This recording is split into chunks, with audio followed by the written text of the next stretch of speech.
Learn about the county's model healthcare plan, convenient family clinics, children's programs, neighborhood and senior centers, transportation services, and more. Hi, and welcome to Hillsborough Health. I'm your host today. My name is Alexis Milner, and I'm the editor-in-chief of the Tampa Bay Business Journal. And it's a pleasure to have our great panel here today. Welcome. Alicia, let's start with you. Tell us what you do on a day-to-day. I actually work with the intake unit. They process the online applications that people can submit to apply for the healthcare program, and we determine eligibility and contact the consumer to let them know what we need to determine that eligibility and make sure that if we can assist them, that we do that.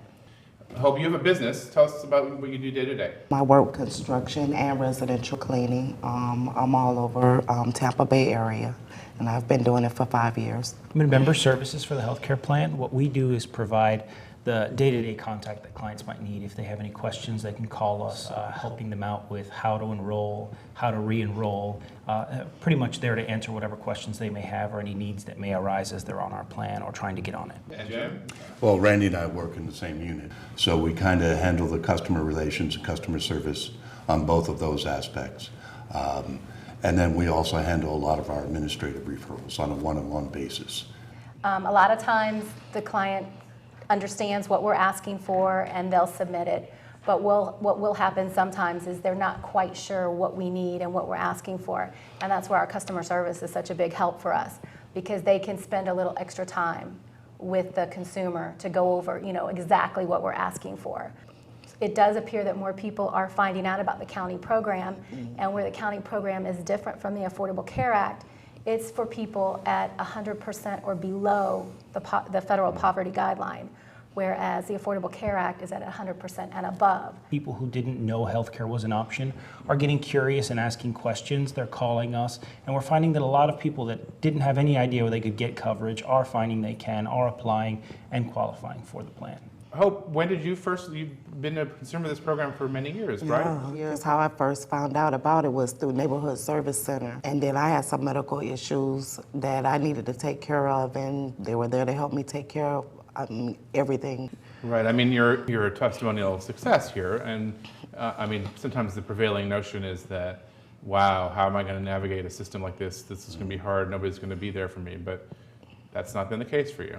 I got out and started asking a lot of questions, doing a lot of research, talking to different people. Counselors was guiding me in the right direction. So you just can't sit there and just wait for it to fall in your lap. You have to get out there and get some kind of information yourself. I've had to have a couple of surgeries, and before, it used to take a while before they would agree. But now when they find out it's more life-threatening or it's a big issue, they move on it a lot faster than they used to.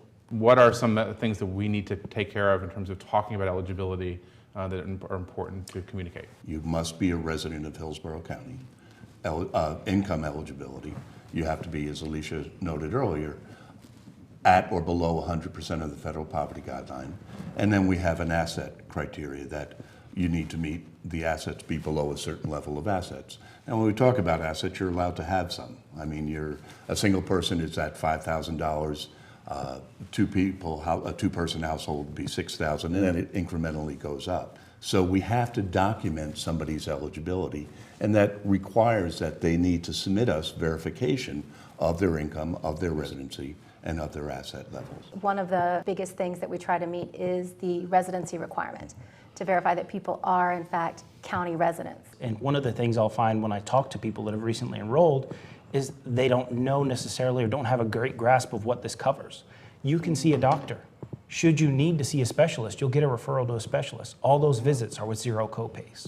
Should you need a prescription, it's $1. A lot of people get the plan and think, should an emergency come up, well, maybe they'll take care of me. But we're talking about you can see a doctor, you can set up a regular relationship where you're checking yourself out, making sure that you're in good health, that you're taking care of any kind of chronic issues, that you're making sure you can keep yourself from preventing any kind of bigger things that may come up. A lot of times these folks have been without any kind of healthcare coverage for so long, it's been a game of how long can I wait before I need to go to the emergency room, and now we've completely changed it to you can see a doctor on a regular basis. You can take care of whatever the issue might have been. What's so fascinating about the program is we're able to get them into preventative and not just reacting to disease, not just reacting to health issues and health problems that have or gotten so large that now it's critical, now it's crisis.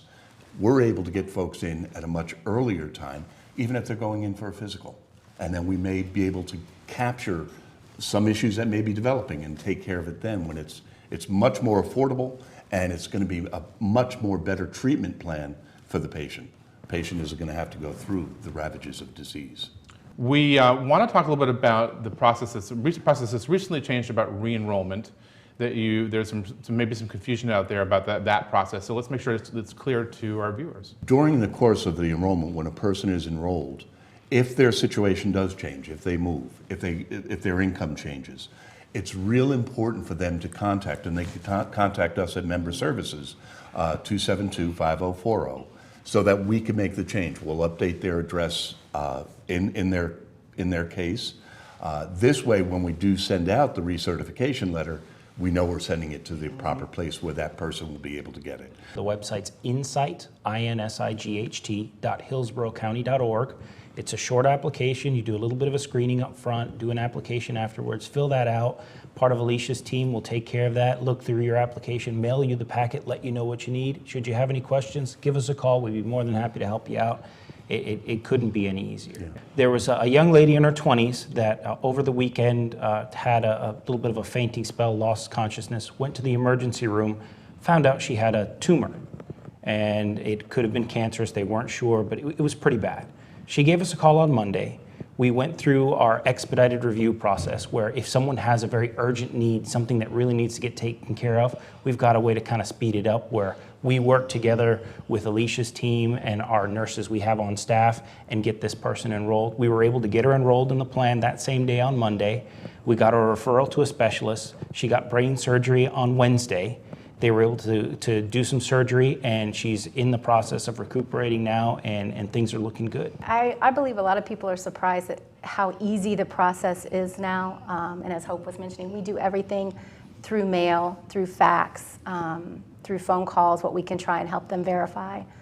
I think that surprises them, that it is so easy. And we process approximately 1,700 applications a month.